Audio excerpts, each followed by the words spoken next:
जो योगेश का जो पापा है ये इतना घमंडी और मतलब निर्दयी इंसान है जिसका किया सब कुछ कर लिया मैंने, लेकिन इस बंदे ने गांव की पंचायत में ये बात बोल दी थी कि जो मेरे को अच्छा लगेगा मैं वो करूंगा, मैंने सिर्फ इसको नौकरी नहीं करने देना। ठीक है जी, और वो अपने मन की कर ली। वो पूरी करके रहा ये 2 साल करने लिए तैयार होता है, लेकिन बच्चा ये बच्चे साथ कुछ हो जाए ना तो कुछ भी करने लिए तैयार हो जाता है वो भी। आज ये भी कुछ भी करने के लिए तैयार है। हाँ इसमें जी। क्या है, अगर वो आमने सामने आके इनसे कुछ करना चाहे तो चाहिए तो या तो वो मार जाएगा ये मार हाँ देंगे। जी। इसने मेरे साथ इतना भयंकर बर्ताव किया कि जिसकी मैं कल्पना नहीं कर सकता। ये क्या, इसने 80,000 रुपए लेकर के इस बात का पूरा गांव प्रूफ है, आप किसी भी मेरे गांव के किसी बंदे से पूछ सकते हो। 80,000 रुपए लेकर के इसने उससे राजीनामा किया था। अच्छा, नमस्कार जी, मैं हूं धर्म सोनीपत और लोक शक्ति मीडिया देखने वाले सभी दर्शकों को हमारा हाथ जोड़कर राम राम। आज दोबारा फिर पहुंचे हम जो है अंबिका हत्याकांड जो मामला वायरल हो रहा है ये मुद्दा, और इसी को लेकर चर्चा करेंगे। और जहां अंबिका गुड़िया की शादी हो रखी थी जो इनके यार गांव से और 10-12 किलोमीटर दूर पे बांसकुडाना गांव में, उसी गांव से आए हुए हैं और इनकी अपनी एकेडमी बताया गया है। और उस परिवार के बारे में कुछ सच्चाई और सामने लेके ये भी आएंगे और पता लगेगा उसके अंबिका के हस्बैंड योगेश के बारे में और जो है उसके ससुर के बारे में, उस गुड़िया अंबिका के बारे में कुछ सच्चाई भी लेके आएंगे सामने। तो जनता की आवाज़ और खुलते हैं राज, कुछ सच्चाई और सामने निकल के आएंगे अभी। हाँ जी, नमस्कार जी। नमस्कार जी। अपना शुभ नाम क्या है सर? नरेंद्र सिंह नाम है जी मेरा। गांव अपना जी? बांसकुडाना। बांसकुडाना। ये आपके गांव में शादी की थी ना गुड़िया की, अंबिका की? हाँ जी, बिल्कुल अपने परिवार में ही है जी। अच्छा, जो एक बार बार आरोप ही नहीं, इस बात को लेकर तो प्रूफ बोलेंगे जी कि वो परिवार, इस परिवार का कितना दोषी है जो दहेज को लेके और उसके ससुर को लेके, मतलब जो ये ऑडियो वायरल हो रही है 17.5 लाख मांग रहे हैं, अरे नहीं दी तो वो पेपर देगी, 2 बार आगे पढ़ना चाहेगी तो लास्ट एग्जाम होगा, मैं सांसें छीन लूंगा, ऐसे कर लूंगा। मतलब उनके बारे में जितना जानते हैं क्या बताएंगे आप लोग? देखिए जी, एक्चुअल में ये तो सभी को पता है, मैं पहले भी आ चुका हूँ 2-3 बार न्यूज पे जी। और सबको पता है मेरे साथ क्या हो रखा है, क्या इन्होंने कर रखा है। वैसे मैं फिर आपको बता देता प्रॉपरली हूँ, काम क्या है आपका? मैं बता देता हूँ जी। मेरा एक फुटवेयर का फैक्ट्री है अपना खुद का, जी। और दूसरा मेरा उज्जवल स्पोर्ट्स अकेडमी के नाम से अपनी एक फिजिकल अकेडमी है। और समाज सेवी?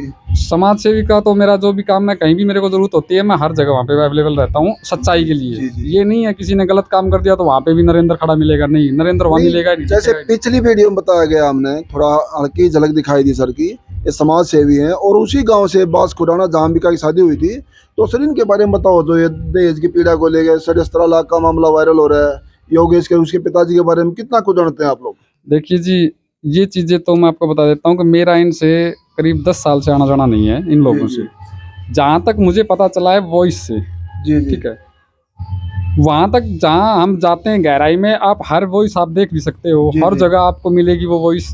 तो हम किसी की आवाज़ को एडिट कर नहीं सकते, ये भी सत्य है। हाँ बिल्कुल जी। ठीक है जी। तो इन लोगों की अलग अलग वॉइस अभी जनता के बीच में जा रखी हैं। जैसे लड़की है इनकी जो योगेश की सिस्टर है, उसकी भी जा रखी, सोनू की। इसके फादर हैं जो सोमवीर सिंह, उसकी भी जा रखी हैं। ये लड़का खुद है योगेश, उसकी भी जा रखी है। तो एक्चुअल में क्या है कि इसके घर में 5 सदस्य हैं। इनकी माता जी हैं संतोष, इसका भाई एक श्याम सुंदर करके। तो इन 5 लोगों का एक ही ध्येय रहता था कि हम किसी से भी पैसे ऐंठे, और वो भी किसी को दिखा के ना, नीचे नीचे ऐंठे। वो एक मतलब ये गुना कभी गांव में भी किया होगा इन्होंने? देखो जी, गांव की मैं आपको बता दूं, बाद में इनकी बताता हूँ। सबसे पहले तो इन्होंने क्या किया, जब ये पेंसिल आया था, मैं आपको एक वो बताता हूँ स्टेप बाय स्टेप। हाँ जी, ये पेंसिल आया था तो आते ही साथ सोमवीर सिंह पेंसिल आए थे, आते साथ इन्होंने क्या किया था, एक गांव में बोर किया था अपने कुएं का। तो इन्होंने किसी बिजली महकमे के किसी बंदे से, कोई अधिकारी से इन्होंने बात कर लिया कनेक्शन लेने के, कनेक्शन लिया इन्होंने। कनेक्शन लेने के बाद में क्या हुआ, इन लोगों की कोई भी बात हुई, भाई कोई तय हुआ, फीस हुआ, या उन्होंने कोई रिश्वत मांगी, वो हम नहीं कह सकते। तो उस बंदे ने क्या किया, इनका कनेक्शन दिला दिया इन्होंने, 20 दिए 50 दिए, मुझे नहीं पता इस चीज़ का, लेकिन उसकी वॉइस करके रिकॉर्ड और इन्होंने विजिलेशन वाले को दे दी। जब इन्होंने पैसे दिए उसको नंगे हाथ पकड़वा दिया बेचारे को। उस बंदे की नौकरी पे इतना आग गिर गया कि भाई उसकी नौकरी जाने के लिए बिल्कुल तदार पे थी। उस बंदे ने हाथ पैर जोड़े, गांव के लोग इकट्ठे किए, इसके घर पे ले गया। इसने 80,000 रुपए लेकर के, इस बात का पूरा गांव प्रूफ है, आप किसी भी मेरे गांव के किसी बंदे से पूछ सकते हो। 80,000 रुपए लेकर के इसने उससे राजीनामा किया था। अच्छा, 80,000 लेके उससे राजीनामा कर लिया। और आप लोग पहले भी मीडिया पे आ चुके सर है कि आपकी नौकरी उन्हीं के कारण गई है, ये क्या इशू चल रहा है? नहीं, वो मेरी बाद में बताऊंगा ना। उसके बाद में मेरे गांव से बिल्कुल मतलब 1 किलोमीटर दूर जी एक सोपरा की ढाणी माली मतलब सैनी साहब रहते हैं वहाँ पे। जी वो बंदा क्या करता था कि होटल पे अपनी नौकरी करता था 5,000 रुपए की। जी उस बंदे ने 1-1 रुपए इकट्ठा करके इनका एक प्लॉट ले लिया। जी और क्या था कि आज भी हमारा उनसे इतना ही तालमेल है, उन लोगों से आना जाना था। तो क्या होता है कि एक समाज के लेवल पे क्या भाई तुम लिखित रूप में दे दे, क्यों रजिस्ट्री के खर्चा लगवाया, और एक भाईचारे में उसने ले लिया ऐसे ही। जी जी पूरी पेमेंट दे दी पूरे गांव के बीच में। उस बात का मतलब केस भी चल रहा है अभी। इस बंदे ने उस बंदे ने आकर के अपना कब्जा स्टार्ट किया, तो कब्जा करने के लिए उसको रुकवा करके स्टे ला करके उस पे केस चल रहा है आज उस बंदे का। मतलब पैसे ले लिए, रजिस्ट्री कराई नहीं सोमवीर ने, इसके योगेश के फादर ने। हाँ जी, वो रजिस्ट्री कराई नहीं, उसको कब्जा नहीं दे रहा अब। जी उसके पैसे भी गए, उसका प्लॉट भी गया, जो कि पूरा गांव गवाह है उस चीज का भी।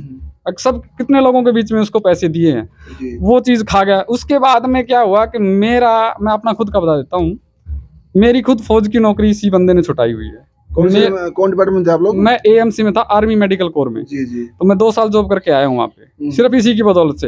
वो क्या वजह हो जी, किस ओर जन्म आ गई? उसमें क्या था जी, हमारा देखो एक आपसी मतलब एक खाता होता है जो जमीन का जी। वो जमीन का एक झगड़ा था छोटा सा घर का जी जी। जिसमें उस टाइम पे जब इनका झगड़ा हुआ था उस टाइम मतलब खाता कट्ठा है, खेर कट्टी है, तो मतलब उसी परिवार से आप लोग? उसी से एक ही परिवार है जी। जी। कहने में तो अंकल लगता, लेकिन कहने में शर्म आती है इसको। ऐसे अंकल थोड़ी होते हैं, ऐसे तो एक कसाई रूप का इंसान है ये। अरे चाचा होते हैं, अंकल होते हैं, तो नौकरी लगवाएंगे ना, कोई खाता नहीं ना किसी का। हाँ जी जी जी। तो उसमें क्या हुआ, मैंने इनको एक जमीन का छोटा सा झगड़ा हुआ था। देखो वो आज भी चल रहा है, 10 साल होगी उस केस को चलते, वो चलता भी रहेगा। मुझे नहीं लगता वो खत्म हो जाएगा। लेकिन जब मैं भर्ती हुआ था तो मैंने इनके हाथ जोड़े, पैर पकड़े, गांव को इकट्ठा किया, सब कुछ कर लिया मैंने। लेकिन इस बंदे ने गांव की पंचायत में ये बात बोल दी थी कि जो मेरे को अच्छा लगेगा मैं वो करूंगा, मैंने सिर्फ इसको नौकरी नहीं करने देना। ठीक है जी। और मन की कर ली वो पूरी करके रहा। ये 2 साल में इसने मेरे साथ इतना भयंकर बर्ताव किया कि जिसकी मैं कल्पना नहीं कर सकता जी। मैंने खाना पीना रहना सब कुछ मेरा वो कर दिया था। मेरी नौकरी के लिए मेरे पापा जी ने अपना गांव छोड़ना कर लिया था जी।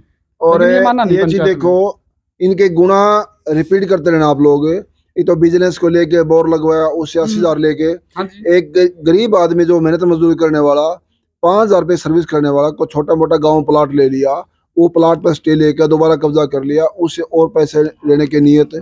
अपने ही भतीजे की जो है नौकरी को छुड़वा देना, नौकरी खा जाना। और जो है आज बात करते हैं और अंबिका की ओर, जो ये बता रहे हैं हम तो कसाई हैं और आगे पढ़ेगी तो लास्ट एग्जाम होगा, मैं जिंदगी को जला दूंगा, ये बात क्या कहोगे? इसकी योगेश की आवाज है ना सारी, ये सारी चीजें इन पे बिल्कुल शूट करती हैं। जहां तक मेरा अंदाजा है वहां तक इन पे जो इन लोगों ने बोल रखा है हर चीज इन पे शूट करती है। क्योंकि ना तो ये अपने बच्चों के हैं, जो योगेश का जो पापा है ये इतना घमंडी और मतलब निर्दयी इंसान है जिसकी कोई भी कल्पना नहीं कर सकता। ठीक है जी। ये जिस बंदे पे ये सोच लेता ना इसको बर्बाद करना है, तो उसके ऐसे पीछे लग जाता है कि जैसे कि इसको भाई भगवान से इसको ना अपना न्याय नहीं लेना। जी। ठीक है जी। इसने करीब 3 से 4 घर ऐसे बर्बाद कर दिए कि वो बेचारे कभी भी, मैं खुद अपनी बताता हूँ जी, मेरे को 10 साल होगी, मैंने सुख से खाना नहीं खाया आज तक। क्योंकि मेरे को जब ये दिखाई देते हैं मुझे ऐसा लगता है कि मैं इनको बर्बाद कर दूं, लेकिन मुझे अपने बच्चे पालने थे। अच्छा, गांव में चर्चा क्या हो रही है वहाँ अंबिका को लेके? क्या करे, अंबिका सुसाइड कर लिया? नहीं, पूरा गांव इस चीज के लिए आज भी मैं खुद कह सकता हूँ। अब मैं ये तो नहीं कहूंगा, उनके मुंह पे तो नहीं कहेंगे लोग, लेकिन हर बंदा मैं ये कह सकता हूँ कि जैसे प्रशासन के लिए मैं छोटी सी बात बोलना चाहूंगा। प्रशासन के लिए हमें प्रशासन पे बहुत उम्मीद है जी। ये लोग कहते हैं कि भाई वो काम नहीं होता, ये देखो सरकार का काम एक सरक के चलता है जी। ठीक है, सरकार होगी तो सरक के ही चलेगा। लेकिन वो क्या है कि मैं इतना भी जवान बेटी और बेल्ट की नौकरी करते हुए चलेगी, इतना भी नहीं सरकना चाहिए ना, इतना नहीं सरकना चाहिए। यही बात मैं बोलना चाहता था कि एक आम लड़की, अगर कोई आम बच्ची होती, मानते हैं तस्दीक में टाइम लग जाता है। हाँ। लेकिन ये 6 7 महीने लग जाए और बंदा रेस्ट ना होए, और मेडिकल भी यहाँ पे भी सारे सबूत आ रहे हैं, 8 10 12 चोटों के निशान आ रहे हैं, सारे चिकित्सालय डिपार्टमेंट झूठा हो गया। और आज पंजाब पुलिस से फोन आ रहा है दोबारा फिर कि जी आपके बेटे ने सुसाइड कर रखा है। क्या सब कुछ झूठा हो गया? पैसे में इतनी ताकत हो गया आप लोग? क्या सिर्फ और सिर्फ ये पैसे का ही बलबूता है जो इतना चला हुआ है, जिसमें हमने 6-7 महीने हम इनको दे चुके पंजाब सरकार को। लेकिन मैं अभी भी पंजाब सरकार को यही कहना चाहता हूँ कि वो जल्दी से जल्दी इस कार्रवाई को थोड़ा सा लाइटिंग ले और हमारे को न्याय दिलाने में अपना साथ दें। और मैं अपने इधर भी मैं बता दूं आपको, हमने अभी 4-5 दिन पहले डीसी साहब को ज्ञापन सौंपा था। हमें बहुत उम्मीद है डीसी साहब से, और साहब ने हमारे को ये भी बोला था कि मेरी जहाँ भी उम्मीद होगी, जहाँ भी जरूरत होगी, मैं पूरी अपनी आपकी जरूरत पे उम्मीद पे खरा उतरूंगा। अच्छा, एक चीज और नहीं होती, जैसे दूसरे थाने में केस ट्रांसफर करा लेते हैं, अपराधी की जेल ट्रांसफर हो जाएगी, क्या अदर राज्य में, अदर स्टेट में केस ट्रांसफर नहीं हो सकता ऐसे? देखो जी, ये चीजें तो कोर्ट लेवल की बातें हैं, इन चीजों का हमें ज्ञान नहीं होता। पर ये तो वकील ही बताएंगे, इन चीजों का तो देखो हमें नहीं पता। लेकिन हम ये कह सकते हैं कि अभी ऐसा होता है तभी तो ये लड़का अभी नारनौल में है। इसका केस तो